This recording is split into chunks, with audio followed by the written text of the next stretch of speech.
5월 26일이고요. 리눅스 수업 계속 이어서 진행하겠습니다. 우리가 어제까지는 이제 ZSH라는 걸 이제 설치를 하고 세팅을 했죠. 그 ZSH는요, 사용자 계정마다 설치하는 거예요. 그러니까 만약에 여러분들이 그 다른 아이디를 써야 되는 상황이 있다. 그러면은 그 아이디는 ZSH가 적용이 안 돼 있을 거예요. 그래서 만약에 루트 권한을 쓰기 위해서 내가 수 명령어로 아예 루트로 변신을 했다 라고 하면은 루트는 쉘 상태가 바시쉘로 나올 겁니다. 내가 루트에서도 바시쉘을 쓰고 그 ZSH를 쓰고 싶다라고 하면은 루트 상태에서도 설치를 또 하시면 되는데 그거는 별로 권해드리지를 않아요. 루트에는 설치를 하지 마세요. 왜냐면은 쉘의 모양이 바뀌는 걸로 아이디가 바뀌었다라는 걸 좀 시각적으로 알 수 있다라는 게 첫 번째 이유고요. 두 번째는 굳이 수 명령으로 루트화 되지 않더라도 그냥 수도 명령으로 루트 권한 빌려 쓸 수 있으니까 그렇게 해도 된다라는 게 두 번째 이유고요.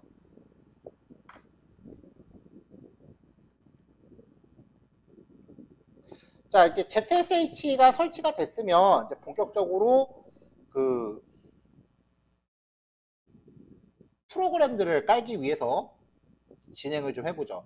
이런 것들이 쭉 진행되고 나면 이제 MySQL 깔고 톰캣 깔고 뭐 그런 게 진행이 될 거예요.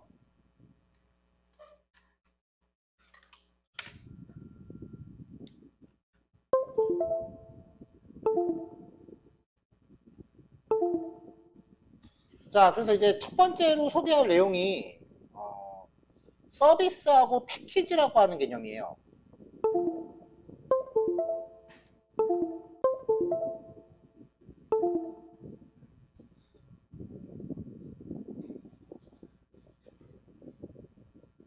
자, 서비스라고 하는 건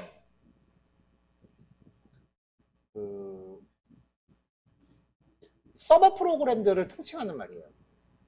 웹 서버, 데이터베이스 서버 이런 것들을 운영하기 위한 서버 프로세스를 통칭해서 서비스라고 불러요.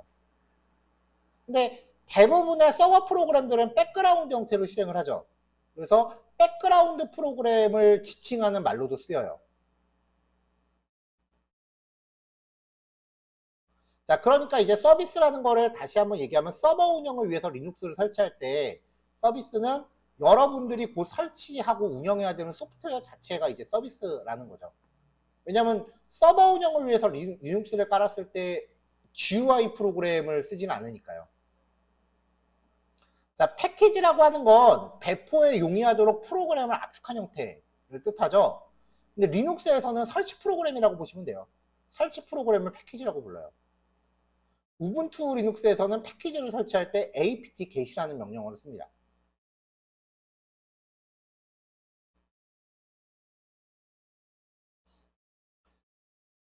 리눅스가 좀 최신화되면서 서비스라는 용어가 쓰이기 시작을 했는데요. 원래 옛날 리눅스는 서비스 말고 데몬이라고 불렀어요. 데몬이라는 백그라운드 프로그램을 데몬이라고 많이 불렀어요. 그래서 MySQL 같은 경우도 MySQL D.exe라고 하는 애가 윈도우에서 백그라운드에 떠 있는 애를 보면은 프로세스 이름이 MySQL D.exe예요.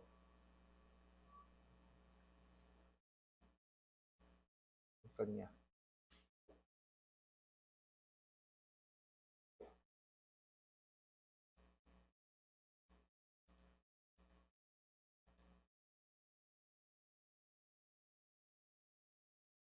꼭 찾으면 안 보이더라고요. MySQL D.exe라고 돼 있죠. MySQL 데몬이라는 뜻이에요. 그러니까 이제 D가 붙어 있으니까 얘는 백그라운드에서 도는 프로그램이구나 라고 이름으로 바로 알 수 있는 거죠. 자, 그래서 서비스는 이제 웹 서버나 데이터베이스 서버 등을 운영하기 위한 서버 프로세스고요. 서비스, 데몬, 서버 프로세스가 모두 똑같은 걸 지칭하는 용어다. 그렇게 기억하시면 될 겁니다. 자, 서버 프로세스, 백그라운드로 실행되는 프로그램들이라고 그랬죠? 서비스 매니저. 그러니까 리눅스에 이런 백그라운드 프로그램들을 관리하는 관리 프로그램이 있는데 시스템 D라고 하는 프로그램이에요. 걔가 이제 백그라운드들을 총괄해서 운영을 하고요. 각 프로세스가 독자적인 하나의 동작을 제공해요. HTTP 서비스는 웹서버, MySQL은 데이터베이스. 이런 식이죠. 자, 서비스를 시작하거나 중지시키는 스크립트 파일들이 있어요. 그 파일들이 USR 밑에, LIB 밑에, 시스템D 밑에 시스템이라는 폴더 안에 있어요. 리눅스 공부할 때 이제 서버 프로세스가 들어가기 시작하면은 되게 안 외워지는데 외워야 되는 것 중에 하나가 용도별 폴더 위치예요. 설정 파일이 어디 있는지 위치 찾느라고 막 한참 걸리는 일이 되게 자주 있으니까 무슨 폴더 위치가 나오면은 걔네들을 기억을 해줘야 돼요. 자, 이 안에 이제 백그라운드 프로그램을 시작시키거나 중지시키는 스크립트 파일, 즉 명령어들이 있다는 얘기거든요. 이 명령어들의 확장자가 이제 서비스로 끝나고요. 이 파일들을 시스템 CTL이라는 명령어에 의해서 실행해서 백그라운드 프로그램을 시작하거나 중지시킵니다. 네, 그래서 ls 명령어로 그 폴더 안에 보면은 쫙 하고 항목들이 나와요. 되게 많아요.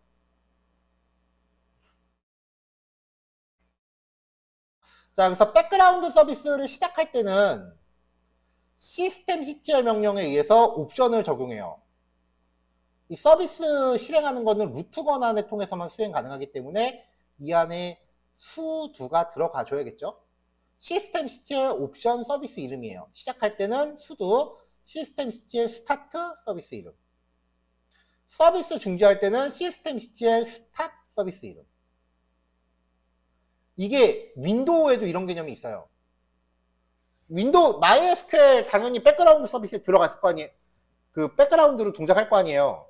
아까 MySQLD 보는 거 보여드렸죠. 윈도우에 내 PC를 마우스 우클릭하면 관리라는 메뉴가 나와요. 일반 사람들은 잘 안 들어가는 메뉴인데 컴퓨터 관리라고 하는 메뉴가 나옵니다. 이거를 제대로 다루기 전까지는 개발자 입장에서 윈도우 쓸 줄 안다고 얘기 안 하시는 게 좋아요.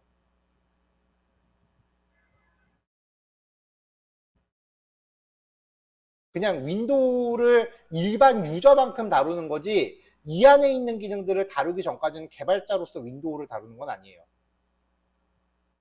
자, 이 안에 보면 서비스 및 응용 프로그램이라는 게 있고요. 서비스.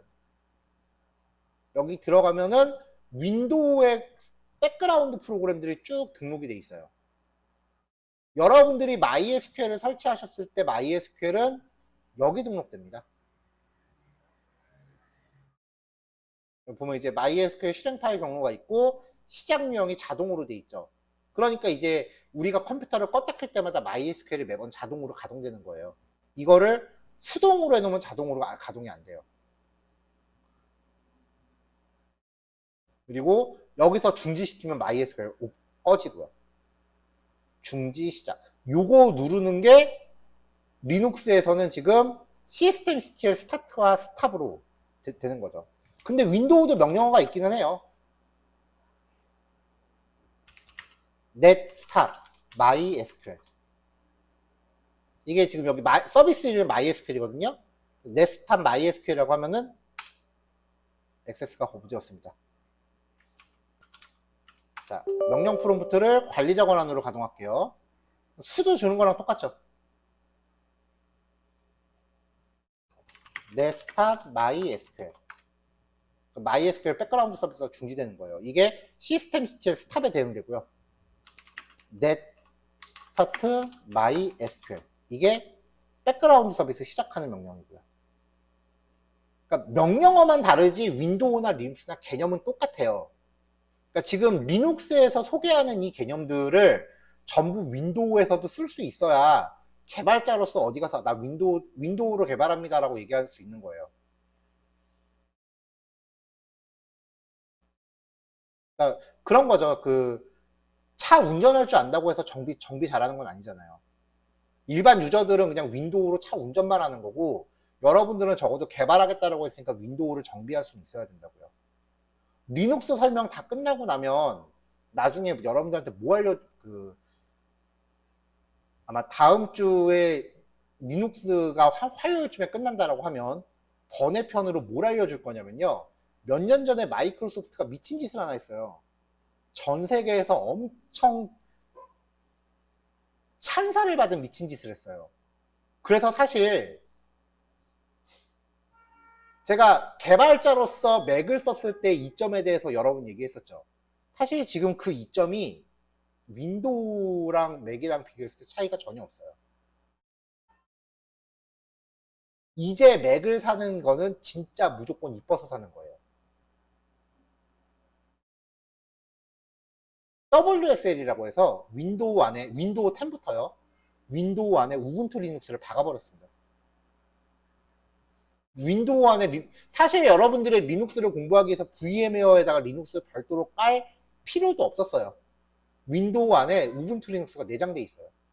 그거를 활성화시키고 깔면 돼요. 그렇게 해놓고 나면은 솔직히 맥보다 더 좋아요. 세팅이 조금 빡세서 그렇긴 한데,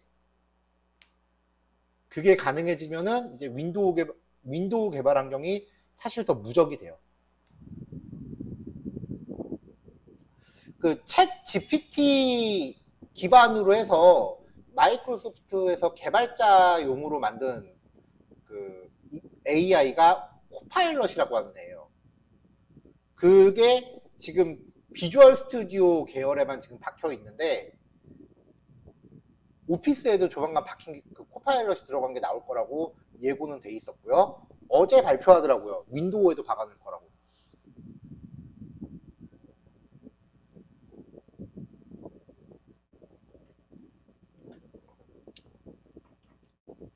아무튼 그렇습니다. 자, 뭐에게다 옆으로 쓰냐면은 시스템 CTL에 대응되는 윈도우 명령어 소개했었어요. 자, 서비스 재시작할 때는 시스템 CTL 리스타트 하고서 서비스 이름 명시하면 됩니다. 자, 그 다음에 백그라운드 프로그램이 부팅할 때마다 자동으로 실행되게 하려면은 시스템 CTL enable 앞서 서비스 이름 등록하면 되고요. 부팅 시 자동 실행 등록 해제할 때는 disable, 가동 상태 확인할 때는 스테이터스. 이 가운데 옵션만 바뀌어요, 다.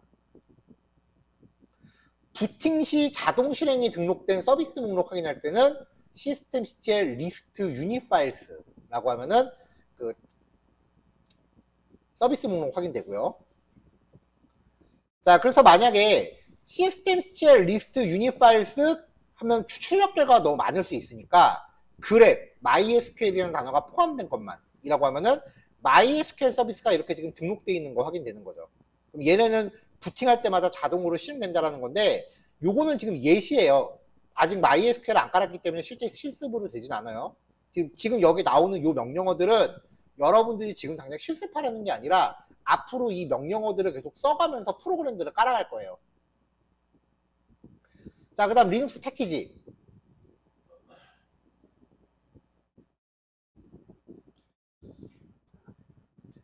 소프트웨어를 실행하는 데 필요한 파일들이 담겨져 있는 설치 파일 묶음이에요.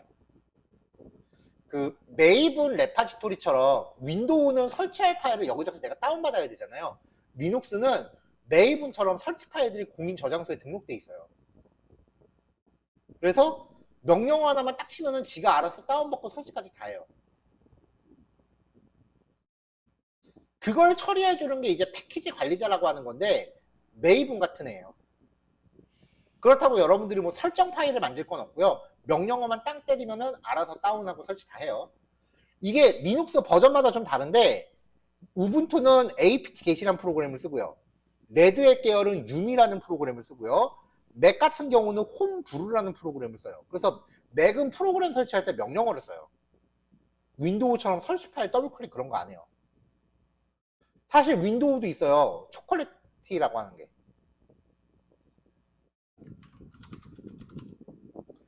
예를 들어서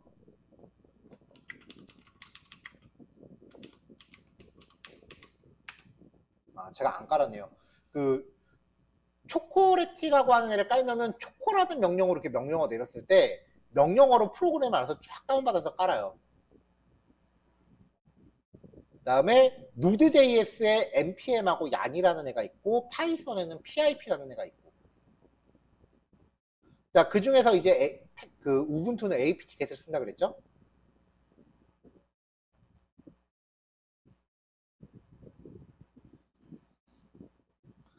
자, 그러면 이제 명령어를 딱 해서 내가 깔고자 하는 프로그램 이름을 입력했을 때 얘가 알아서 다운로드를 받아서 깐다라고 했잖아요.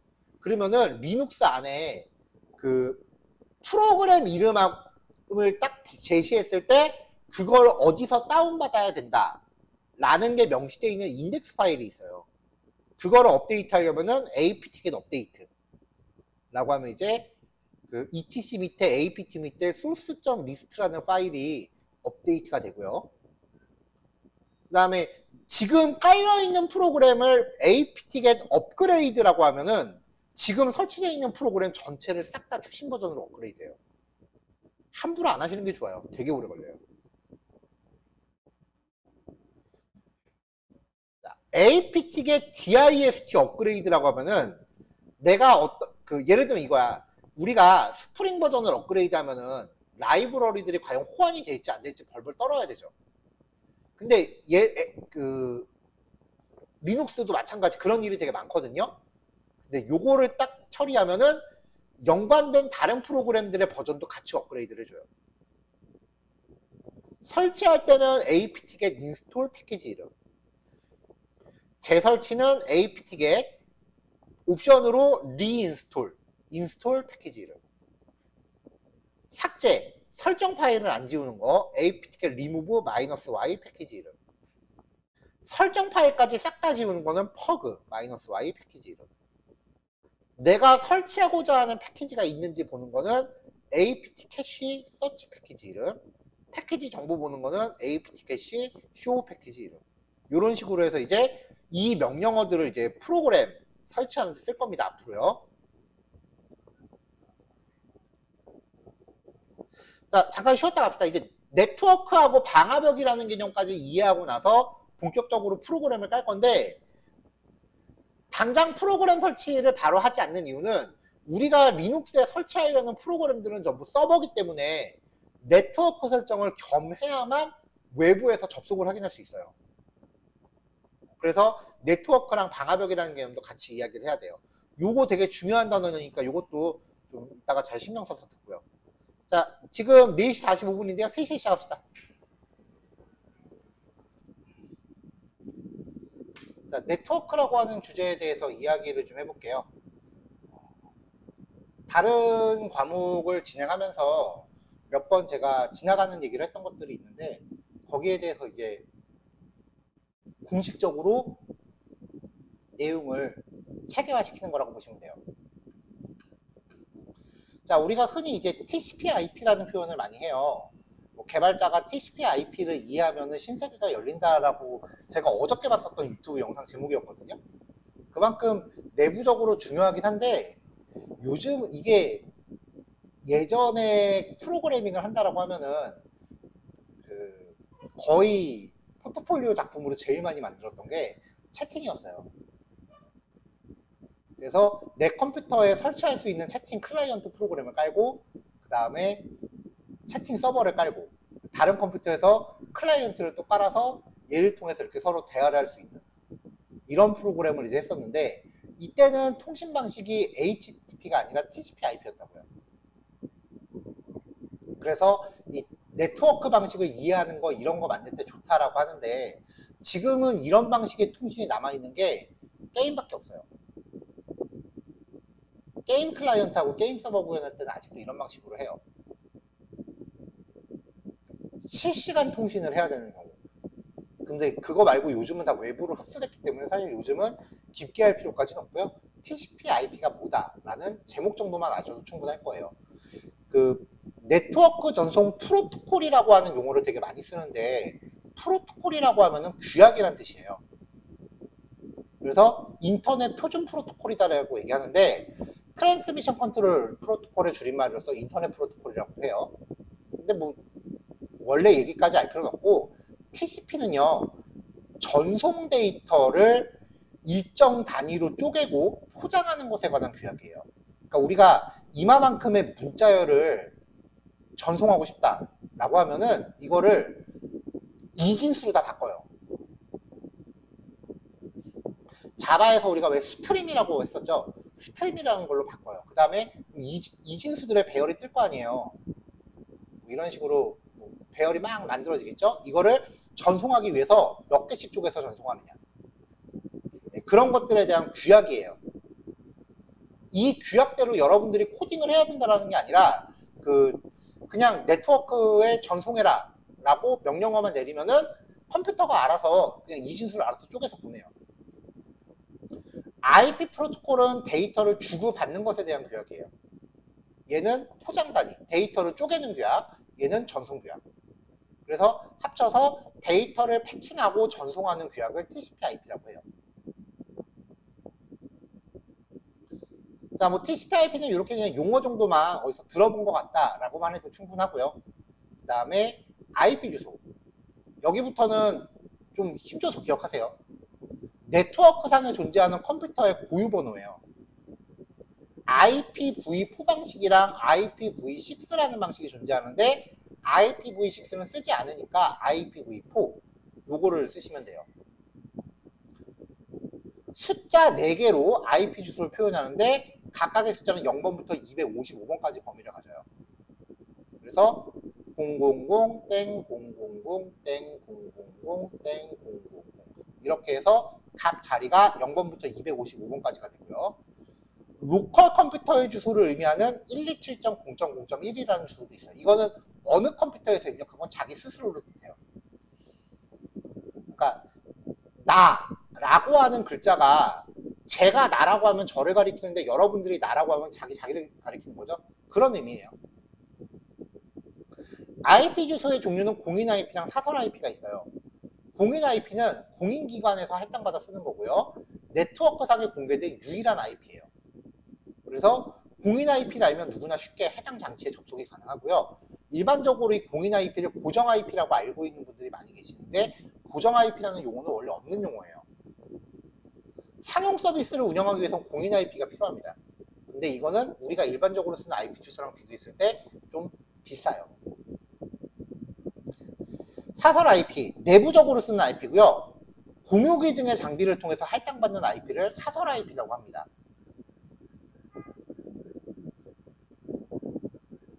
사설 IP는 결정적으로 외부로부터의 접근이 불가능해요.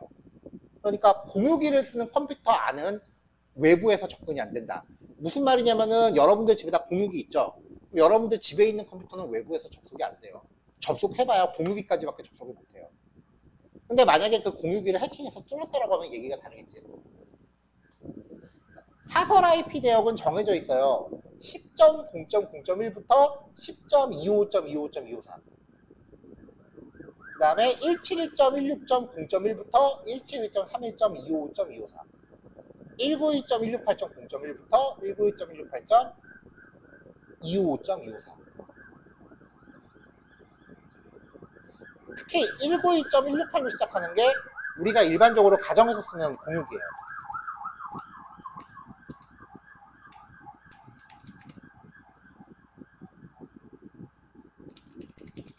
자, 지금 얘 같은 경우도 보면 192.168로 들어가죠. 공유기가 있다는 소리예요.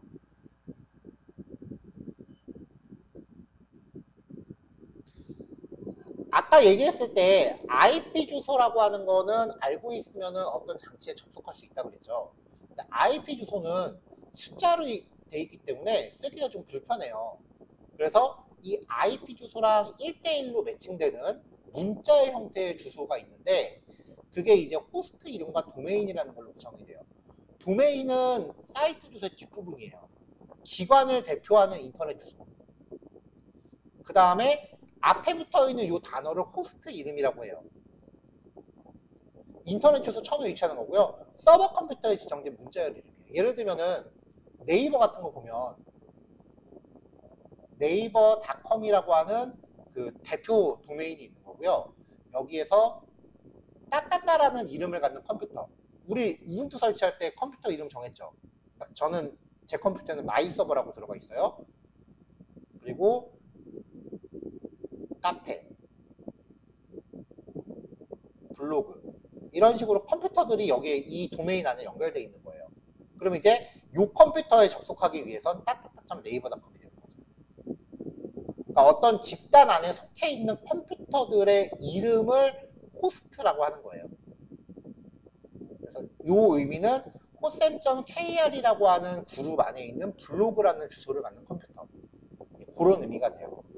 자, 이렇게 호스트 이름하고 도메인 이름을 이용해서 해당 서버에 접속하려면은 그 이름들이 DNS 서버라는 곳에 등록이 돼 있어야 돼요. 도메인 네임 서버예요. 자, DNS 서버 같은 경우는 회사 같은 데서 사설로 운영할 수도 있지만, 보통 이제 이런 것 DNS 서버는 국가 단위로 관리를 해요. 우리나라 국가 DNS 서버는 KT가 관리하고 있고요. KT의 DNS 서버 주소는 168.126.63.1, 168.126.63.2예요. 요 두 대가 우리나라의 모든 인터넷 주소를 관리하는 컴퓨터고요. 이 두 대가 뻗으면 우리나라 전체 인터넷이 말이 돼요. 실제로 있었어요, 그런 일이. 2003년도인가 4년도에 인터넷 대란이라고 해서 전국의 인터넷이 안 됐던 적이 있어요. MS SQL 보안 문제 때문에 그랬던 걸로 밝혀져서 그때 이제 MS SQL이 엄청나게 신뢰를 잃었던 적이 있죠.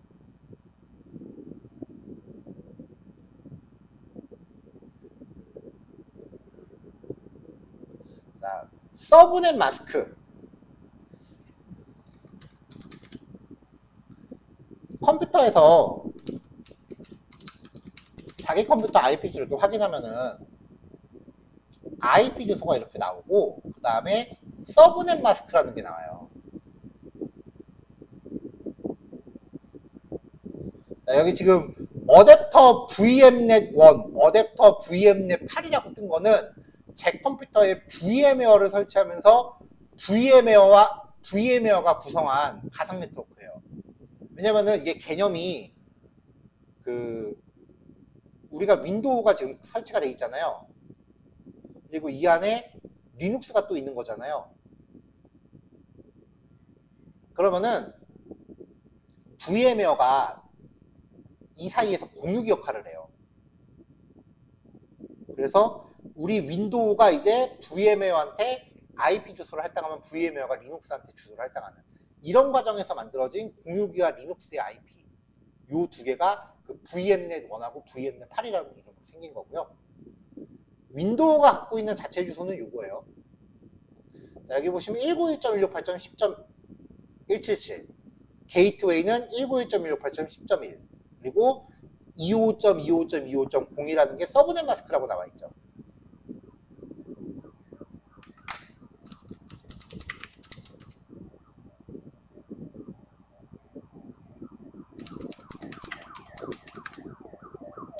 자, 올이라는 옵션을 붙이면은 전체 정보를 다 알 수 있는데 IP 주소 이게 기본 설정이고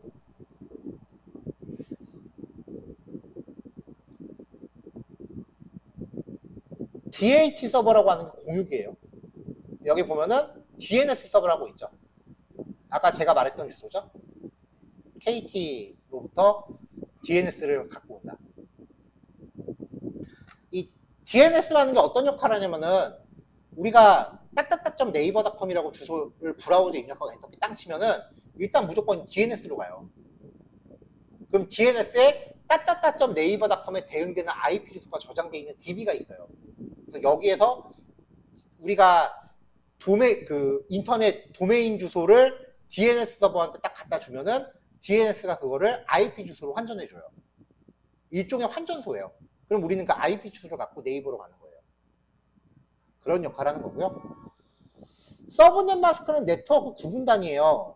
IP 주소는 네트워크 주소와 호스트 주소로 나눌 수 있고요. IP 주소에서 네트워크 주소와 호스트 주소를 구분하는 값으로 사용이 돼요. 아직까지 무슨 말인지 모르겠죠?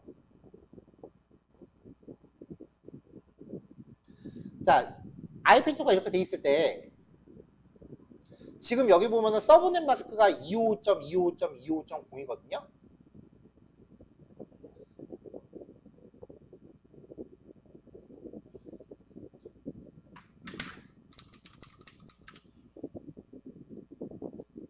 서브넷 마스크 값은요 255하고 0밖에 없어요.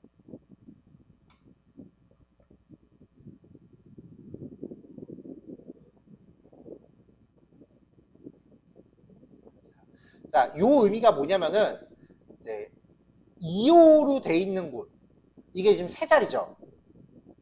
2호가 차 있는 곳이 세 자리죠.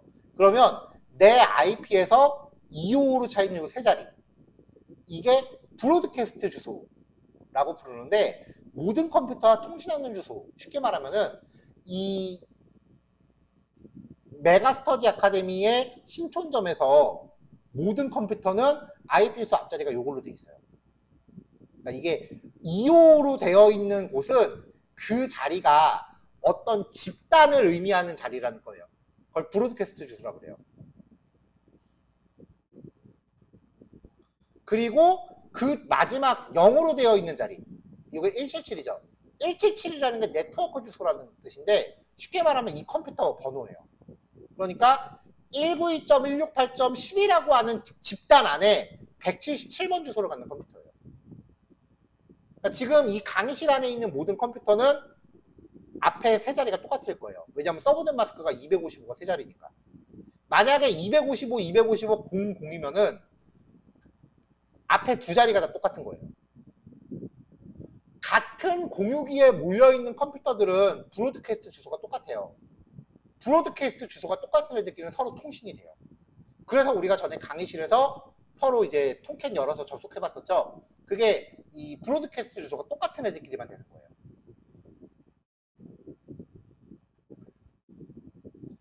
자, 게이트웨이는 외부 네트워크로 통신을 하기 위한 통로입니다. 자, 공유기가 있고요. 외부가 있어요. 그럼 이 공유기에 다른 컴퓨터들이 이렇게 물려 있겠죠. 그럼 이 컴퓨터들은 외부에 접속하기 위해서 공유기를 거쳐가야 되죠. 그럼 얘가 게이트웨이예요.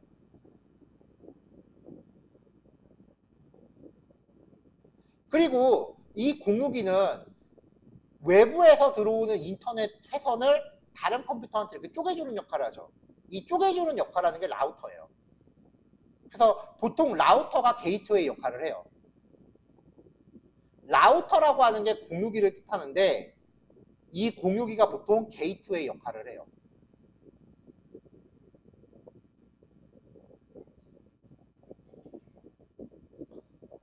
자, DNS 아까 얘기했고요. 자, 요거는 조금 이따 실습 한번 해보세요. 리눅스에서 IP 주소를 확인할 때 이거 되게 좀 헷갈려요. 윈도우는 IP 콘피그예요. 리눅스는 IF 콘피그예요. 한 글자가 달라요. 개인적으로 저도 그래서 윈도우에서 IF 콘피그라고 되게 자주 쓰는데, 막상 또 리눅스 가면 IP 콘피그라고 쓰고 앉아있어. 자, 이걸로 IP 주소를 확인할 수 있는데, 이게 이 명령어가 우분투에 안 깔려 있어요. 그래서 넷툴스라는 프로그램을 깔면 얘를 쓸 수 있어요. 그래서 apt-get 업데이트해서 그 패키지 주소들 다 업데이트하고 apt-get install nettools 라고 하는 명령을 한번 내리면은 그때부터 이제 if config라는 주소로 네트워크 정보를 확인할 수 있어요. 자, inet, 이게 IP 주소고요. 넷마스크가 서브넷 마스크. 이 정도만 찾아보면 됩니다. 앞에 붙어 있는 요게 그 네트워크 장치 이름, 즉 랜 카드에 부여된 이름이에요.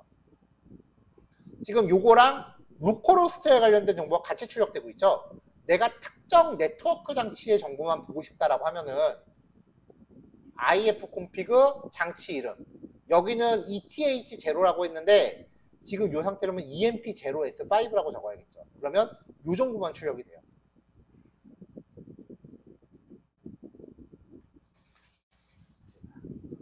자, 네트워크 접속 가능 여부 확인하기.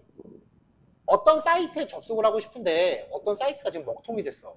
그러면은 컴퓨터 자체가 그 서버 컴퓨터 자체가 인터넷이 안 되는 건지, 아니면 서버 컴퓨터가 인터넷은 되는데 톰캣만 뻗은 건지, 이걸 먼저 구별을 해야 되거든요. 그거를 확인하는 게 핑이라고 하는 명령어예요.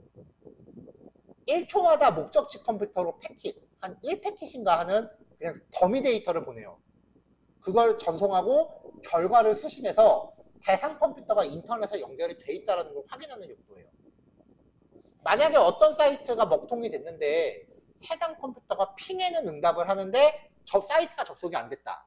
그러면은 톰캣만 뻗은 거야.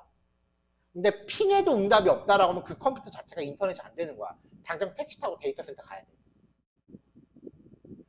핑은 응답을 하는데 사이트가 먹통이면 톰캣만 뻗은 거니까 원격으로 접속해서 확인할 수 있어요.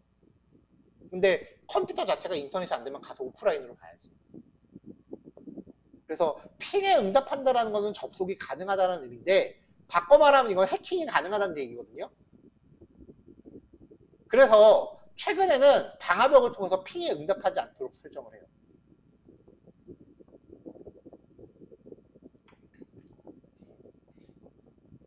자, 명령어가 동작하거나 대기 중 상태에서 컨트롤 C를 눌러서 동작을 중단해야 됩니다.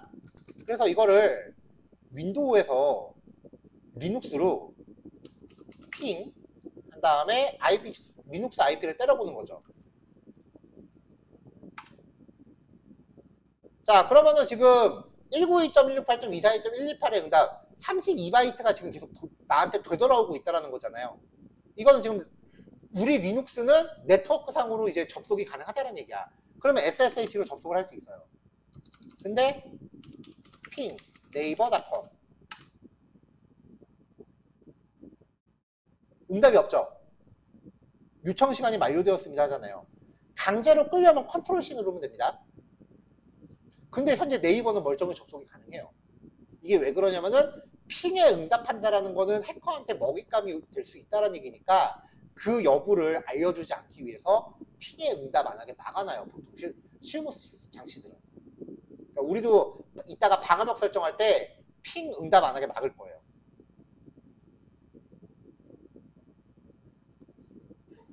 자, 그래서 핑에 응답이 없을 때 네이버로 보냈을 때 보면은 22개의 패킷을 보냈는데 0개가 리시브, 수신이 0개가 하나도 수신이 안 됐다라는 거잖아요. 그래서 100%의 패킷이 유실됐다. 내가 22개를 보냈는데 하나도 응답이 안 왔어. 100% 유실된 거죠. 그러니까 네이버가 일십한 거야 이거죠. 근데 보통은 이게 실무에서는 이렇게 설정을 해요. 자, DNS 서버에 동작해서 동작이 잘 되는지 검사하는 거예요. 그러니까 내가 우리 사이트에 접속이 안 된다라고 하면 원인이 세 가지일 수가 있다는 거예요. 첫 번째는 톰캣이 뻗은 경우, 두 번째는 리눅스 서버 자체가 네트워크가 안 되는 경우. 근데 그거는 핑으로 확인할 수 있는데 핑이 응답이 없으면은 응답이 없게 설정하면 확인할 수 있는 방법이 없다 그랬죠. 대신에 대안으로 SSH 접속해 보면 돼요. 사이트가 응답이 없는데 SSH는 접속이 돼. 그러면 톰캣만 뻗은 거야. SSH도 접속이 안 돼. 그러면 리눅스 시스템 자체가 뻗은 거니까 직접 가야 돼요. 마지막으로 DNS에 문제가 생겨서 우리 주소를 이해 못하는 경우도 있을 수 있어요. 그걸 이제 nslookup이라는 명령어로 내리는데 이거는 핑하고 nslookup은 윈도우도 돼요. nslookup이라고 하면은 DNS 서버에 kns.connect.net 코넷이라는 사이트를 이해하시면은 적어도 1990년대 컴퓨터 만드신, 자, 이게 이제 우리나라 국가 DNS라고 그랬죠? 여기다가 이제 네이버.com이라고 입력하면 네이버의 IP 주소를 줍니다. 이렇게 나오면 DNS가 잘 떨어진 거예요. 이게 네이버의 IP 주소예요. 이것 중에 아무거나 하나로 접속하면 네이버 사이트로 바뀌어요. 뭐 대단한 거 아니야. 원래 IP 주소는 다 오픈돼 있어요. 말 그대로 공인 IP이기 때문에 공적으로 모두 다 알 수 있는 IP예요. 자, nslookup으로 이제 도메인 확인할 수 있다. nslookup 한 다음에 바로 주소 입력하는 방법도 있고요. nslookup 한 다음에 주소 따로 입력하는 방법도 있고요. 네이버 이렇게 나오고요. 자, 마지막으로 방화벽. 미리 정의된 보안 규칙에 기반한 들어오고 나가는 네트워크 트래픽을 모니터링하고 제어하는 네트워크 보안 시스템. 방화벽 또는 파이어월이라고 합니다. 일반적으로 신뢰할 수 있는 내부 네트워크랑 신뢰할 수 없는 외부 네트워크 간의 장벽을 구성하는데요. 방화벽이 가동하면 외부에서 함부로 들어오지 못합니다. 대신에 이제 그 특정 프로그램이 점유하고 있는 포트 번호 하나만 이제 문을 열어서 거기를 통해서만 외부로 접속할 수 있게끔 하는 거죠. 자, 우분투 리눅스 방화벽은 UFW라는 서비스가 담당하고요. 우분투 설치할 때 기본으로 설치가 돼요. 활성화만 시키면 돼요. sudo UFW enable. 방화벽이 활성화가 됩니다. 자, 이 방화벽부터는 실습하셔야 돼요. 방화벽을 비활성화할 때는 UFW disable. 이건 안 해도 되겠죠? 방화벽의 상태를 확인할 땐 UFW status.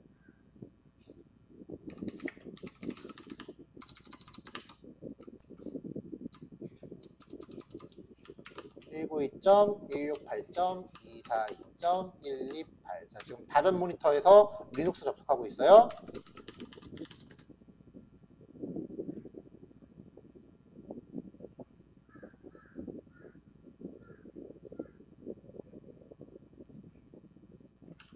자, 지금 제 컴퓨터에서 이제 sudo 한 다음에 ufw enable 이라고 입력하면 이제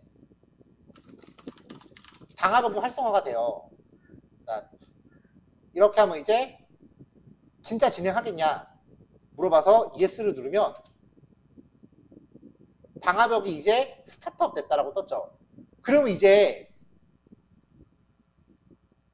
여기서 이거 꺼버리면 방화벽이 가동하잖아요. 그럼 이제 워킹 소스가 안 돼, 이제. 이거 이제 끄면. 그러면 SSH가 쓰고 있는 포트를 열어줘야 돼요.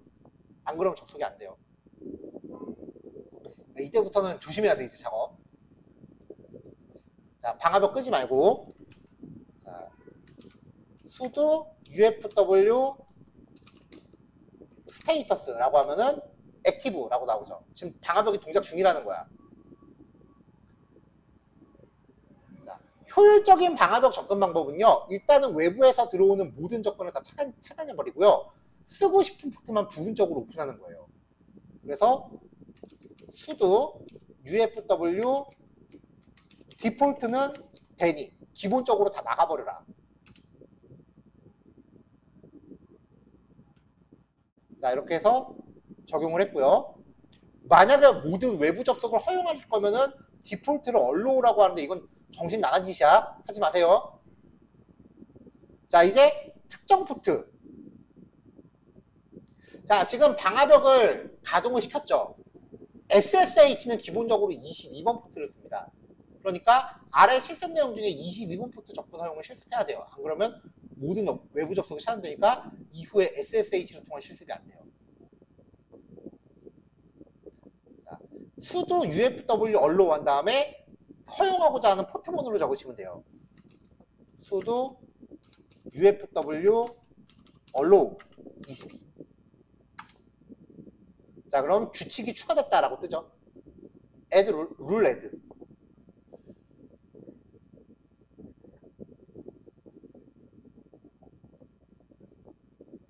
자, 그래서 22번 SSH. 그 밖에 다른 포트들. 슬래시 TCP라면 TCP에만 허용 가능. 요거는 구간 설정. 3000번에서 3010번까지 다 열어라. 뭐 이런 사용 예시니까 22번 하시고요. 자, 포트 번호에 대해서 열면은 모든 컴퓨터, 어떤 컴퓨터건 22번으로 다 들어올 수 있어요. 근데 만약에 특정 컴퓨터 한 대만 내 컴퓨터에 들어오게 하고 싶다라고 하면은 그 컴퓨터의 IP를 열어요. sudo ufw allow from IP 주소. 이렇게 하면은 이 IP를 갖고 있는 컴퓨터만 모든 포트로 접근이 가능해요. 근데 요즘은 공육 있으면은 IP 주소가 맨날 바뀌니까 IP만 허용하는 거는 경우의 수가 그렇게 많지 않을 거예요. 특정 IP만 접근 제한하기 UFW 대니 from IP 주소. 이렇게 하면 이 IP 주소만 이제 접근을 차단합니다.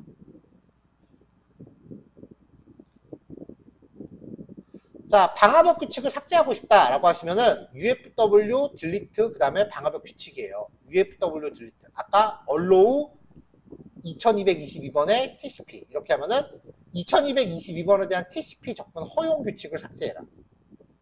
그러니까 지금 아까 제가 했을 때는 allow 22라고 했으니까 만약에 이 규칙을 지우고 싶다라고 하면은 sudo ufw delete allow 22라고 입력하면 되겠죠. 자, 방화벽 설정을 다 하고 나면 방화벽을 다시 한번 재가동해도 리로드 해야 돼요. sudo ufw 리로드라고 하면은 방화벽이 이제 제로드 되니까 규칙이 실제로 적용이 되고요. sudo ufw 스테이터스라고 입력했을 때 자 22번 포트 허용됐다라고 나오죠. 그럼 이제 22번 포트를 제외한 모든 포트는 여기로 접속이 안 돼요. 그러니까 지금 우리가 이 안에서 MySQL을 설치하건 통계를 설치하건 외부 접속이 안 된다는 얘기예요. 그러면 그때 가서 해당 포트를 또 열어줘야겠죠. 자, 이렇게. 자, 방화벽 규칙 리셋하기. 잘 쓸 일이 없을 것 같긴 한데, sudo ufw reset이라고 하면은 방화벽 모든 규칙이 다 삭제되고 리셋되고요. 자, 픽 요청 차단하기. 픽 요청을 차단할 때는 이제 방화벽 설정 파일을 열어야 돼요. sudo vi etc 밑에 ufw 밑에 b포 밑에 b포.rules라고 하는 파일을 엽니다. 그럼 vi를 열릴 거 아니에요. 자, 여기 보면 이제 그 핀에 대한 얘기가 나와요. -a로 시작하는 자 -a 주석으로 찾으세요. OK ICMP 코드 포 인풋 여기죠. 자 여기에 accept를 드롭으로 바꿔야 돼. accept라는 이 단어를 전부 드롭으로 바꿔요.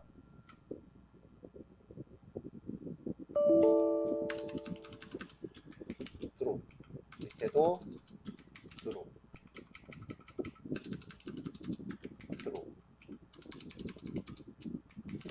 저장하려면은 ESC 누르고 콜론 때리고 WQ라고 그랬죠.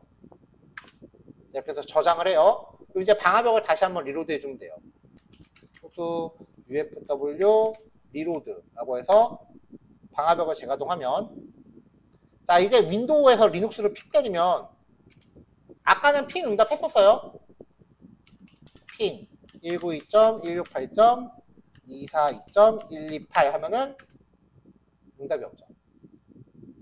이렇게 해야 돼요. 실무 장비는.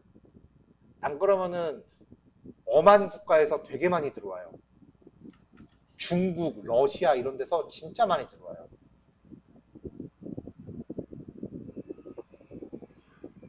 자, 별것까지 확인한 거고요.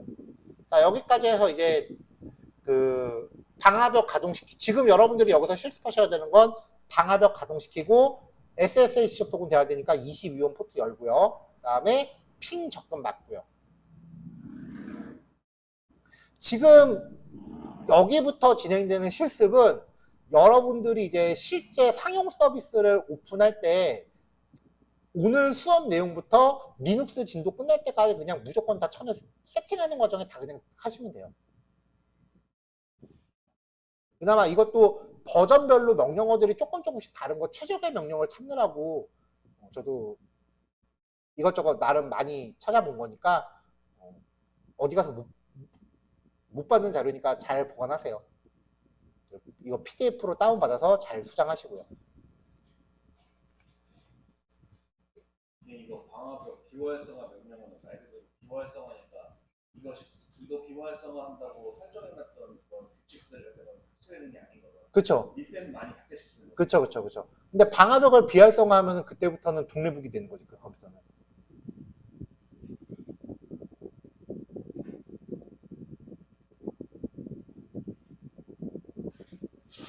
오늘 FTP 서비스까지는 하고 싶은데. 자, 4시에 요거 몇 페이지 안 되거든요? 요거 몇 페이지 안 되는 거 요거 하나만 더 얘기합시다. 오늘 그래도 다운받은 자료까지는 얘기 좀 할게요. 자, 4시에 봅시다. 자, 넘어가 봅시다. 오늘 이제 서비스하고 패키지, 그 다음에 방화벽이라는 개념을 배웠는데요. 이걸 통해서 처음으로 서버에 서비스 프로그램을 하나 설치할게요.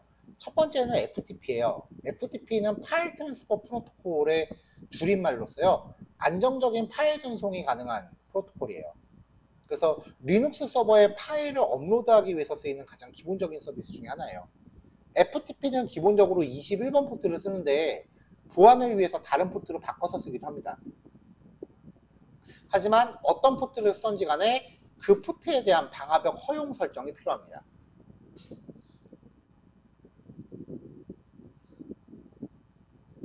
자, 우리가 리눅스에 톰캣을 깔면은 웹브라우저를 통해서 그 톰캣에 접속하듯이 FTP 서비스를 깔면은 거기에 적합한 클라이언트 프로그램도 필요해요. 그래서 리눅스에 설치하는 서버 프로그램 중에는 VS FTPD랑 프로 FTPD 같은 게 있고요.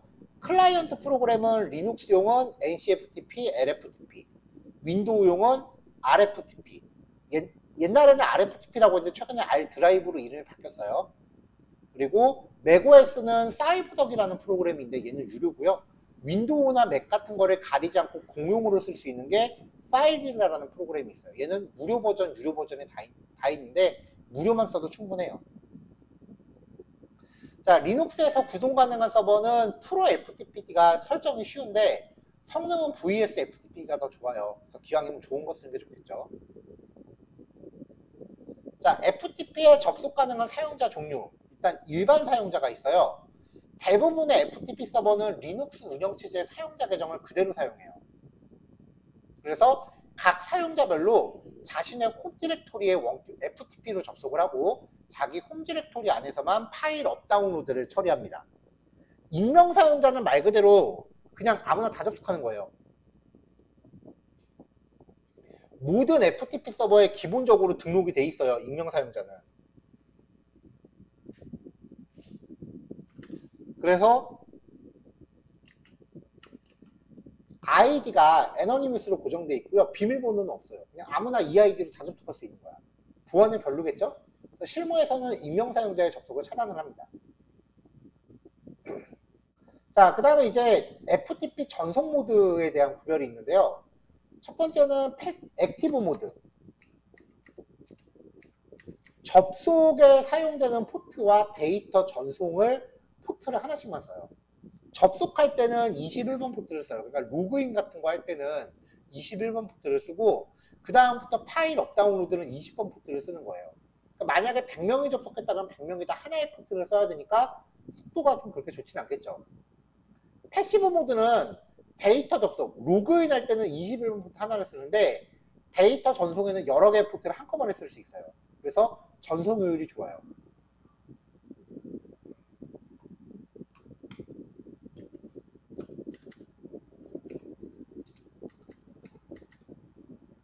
자, VS FTPD를 깔게요.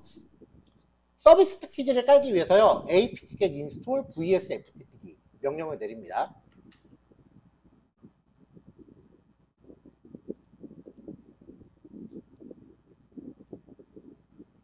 자, 리눅스 접속해 놓은 게 자, sudo apt-get install vs FTPD 라고 명령을 내리면 비밀번호 잘못 쳤다. 자, 정말 진행하겠습니까? 라고 물어봐요. 이때 Y 누르고 엔터 치면은 설치가 진행이 돼요.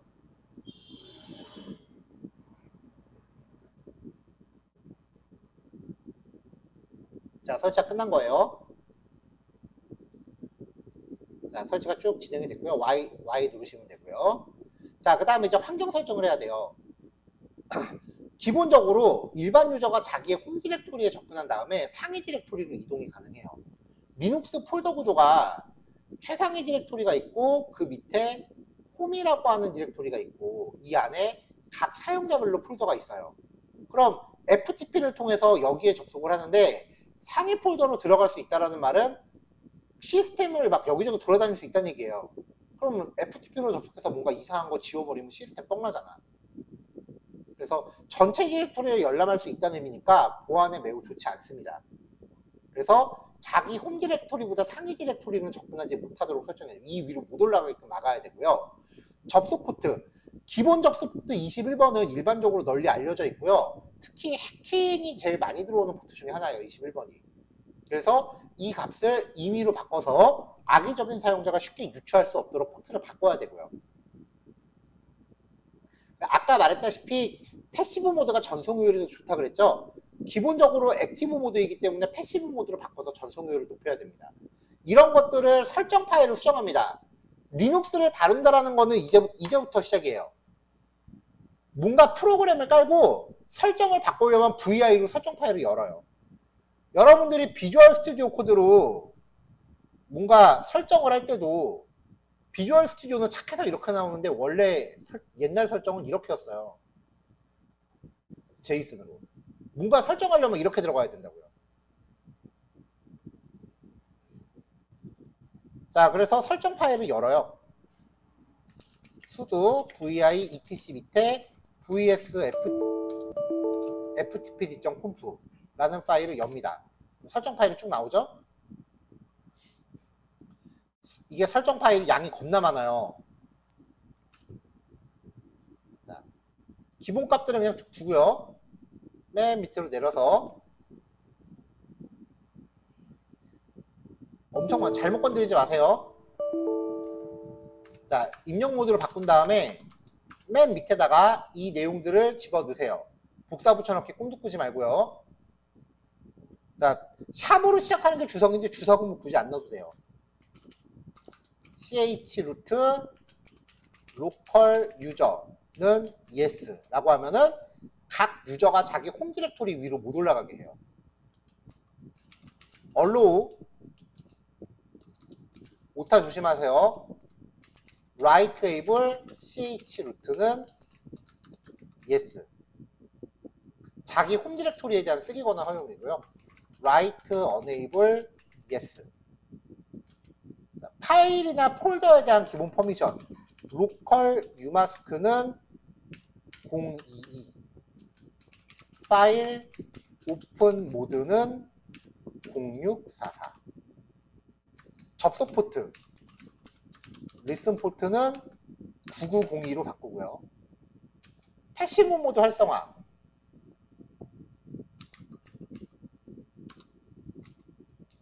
패시브 enable yes.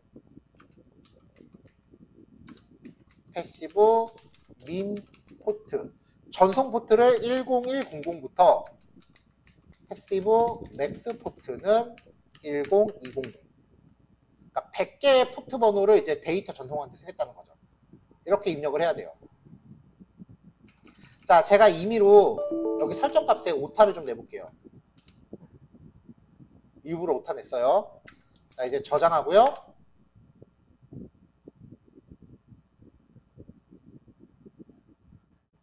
자, 이렇게 쭉 입력을 한 거고. 이제 설정 파일 끝났으니까 서비스 가동을 해봅시다. sudo systemctl start vs ftpd. ftpd.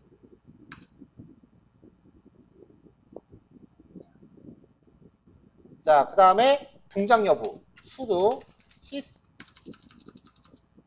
systemctl status vs ftpd. 자, 액티브래요. 설정 파일 오타 났는데. 자, vi로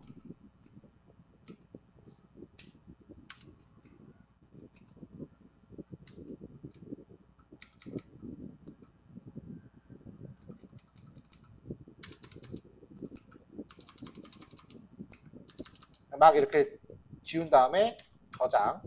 자, 설정 파일이 바뀌면 재가동해야 돼요. systemctl restart vs ftpd. 스테이터스 확인하면 failed. 시전 실패. 설정 파일 제가 막 무작위로 막 바꿨잖아요. 근데 아까 재가동할 때 뭐 에러 메시지 나왔어요? 안 나왔죠? 오타라도 어디가 잘못됐는지 못 찾아요. 안 나와요. 어디가 에러인지.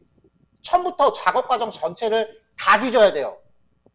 이거는 어디가 선생님 안 돼요. 나도 몰라. 그럼 뭘 잘못했는지 어떻게 알아. 에러 메시지라도 나와야지. 리눅스가 그래서 힘들어. 내가 뭘 잘못했는지 알 수 있는 방법이 거의 없어요. 그래서 작업을 굉장히 꼼꼼하게 해야 돼요.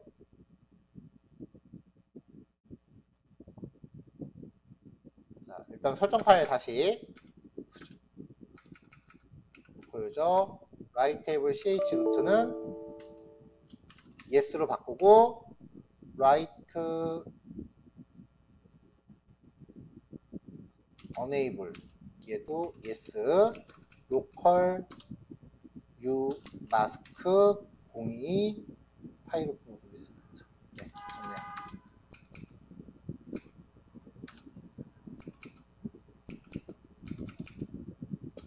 자, 이제 액티브 됐죠. 그러니까 잘못했다는 게 뭘 잘못했다는지 안 보여주니까 되게 힘들어요. 자, 지금 포트를 9902번하고 그 다음에 그 1100번부터 1200번까지 했죠. 자, 그 다음에 이제 매번 부팅할 때마다 시스템 STL enable 스타트 이걸 해줄 수 없으니까 이제 부팅 시 자동 실행 등록합니다. 시스템 STL enable vs FTPD. 그럼 이제 부팅할 때 서비스가 자동으로 가동이 될 거예요. 방화벽 허용해줘야죠. sudo ufw allow 9902 TCP 포트 sudo ufw allow 1100번부터 1200번까지 TCP 포트. 자, 이제 방화벽 규칙 다시 로드해야 되죠? sudo ufw reload. 자, 리로드 됐으니까 방화벽 규칙 잘 정리됐는지 확인해 봅시다. 자, 여기 등록된 거 보이죠? 9902 TCP, 그 다음에 데이터 전송 포트 등록된 거 보이죠? 그럼 이제 확인을 해봐야 될 거 아니에요? 클라이언트 프로그램을 깔기 위해서 파일릴레라는 프로그램을 설치하세요. 제가 다운로드 사이트에 걸었는데 요런 사이트예요. 저는 원래 파일릴라를 쓰고 있었기 때문에 저는 지금 깔려 있어요.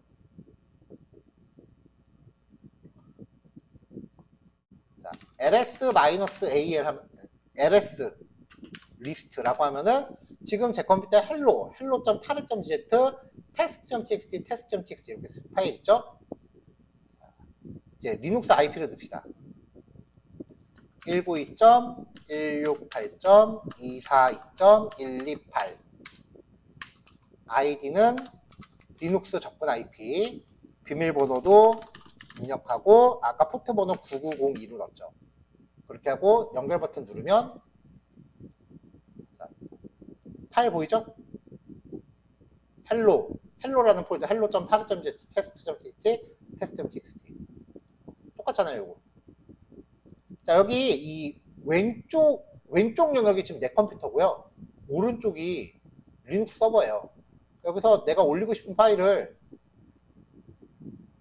바탕화면에서 이 파일들을 이렇게 올리면 돼요. 그래서 올리면 업로드가 돼요. 아니면 윈도우 폴더에서 폴더 하나 열어놓고 폴더 안에 있는 파일 이렇게 드래그해서 이렇게 넣어도 올라가요. 그리고 리눅스에서 파일 이렇게 내가 내려받고 싶은 걸 이렇게 쭉 한 다음에 컴퓨터 쪽으로 갖다 놓으면 다운로드 돼요. 다운로드 된 거죠. 그럼 이제 리눅스 서버에 잘 올라갔는지 봅시다. 자, 제가 이제 여기서 보여주고 싶은 게 있어요. 몇 번 이야기했었는데 믿는 분들이 좀 안 믿는 것 같아서. 한글 파일 제발 쓰지 마세요. 파일 이름 한글 제발 쓰지 마세요. 시스템 인식 못합니다. 무슨 말인지 알겠죠? 여러분들이 파일 이름 한글로 쓰면 그거 죽었다 깨도 리눅스에서 가동 못하니까 그러니까 소스 파일이나 폴더 한글로 쓰지 말라는 얘기예요. 띄어쓰기도 넣지 말고요. 그래서 여러분들 처음에 제가 처음 만났을 때 수업 자료 폴더도 한글로 하는 거 보고 제가 그래서 속으로 기겁을 했어요. 왜 이따위로 배웠지 싶어서. 하지 마세요. 한글로. 이렇게 나와요. URL에 노출도 안 돼요. 그래서 우리가 그 파일 업로드 공부할 때 사용자가 업로드한 파일을 강제로 바꾼 거예요. 리눅스는 한글 파일 이해 못하니까 소스 파일이나 폴더 이름 제발 한글로 쓰지 마세요. 습관을 그렇게 들여야 돼요. 안 그러면 나중에 자기도 모르게 실수합니다.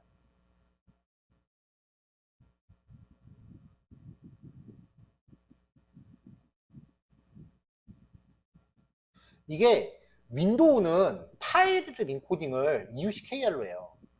근데 맥이나 리눅스는 파일 인코딩을 UTF-8로 해요. 그래서 그냥 윈도우에서 접속하면 어차피 인코딩이 그렇게 돼 있으니까 인코딩 해석을 제대로 해서 FTP 상으로는 잘 보일지 모르겠지만 실제 시스템에서 그 파일 이름을 인식을 못한다고요.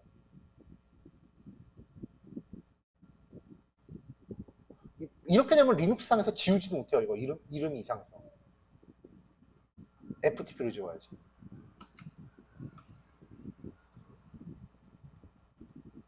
자, 삭제됐고요.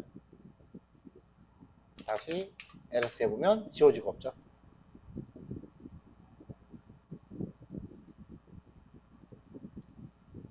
자, 요거까지 해서 테스트 하시면 됩니다. 자, 나머지 설치는 다음 주 월요일 날 할게요. 자, 여기까지 실습해서 완성하시면 돼요. 그 남는 시간은 각자 프로젝트 진행하시면 됩니다. 네, 녹화 이제 끌게요. 수고하셨어요.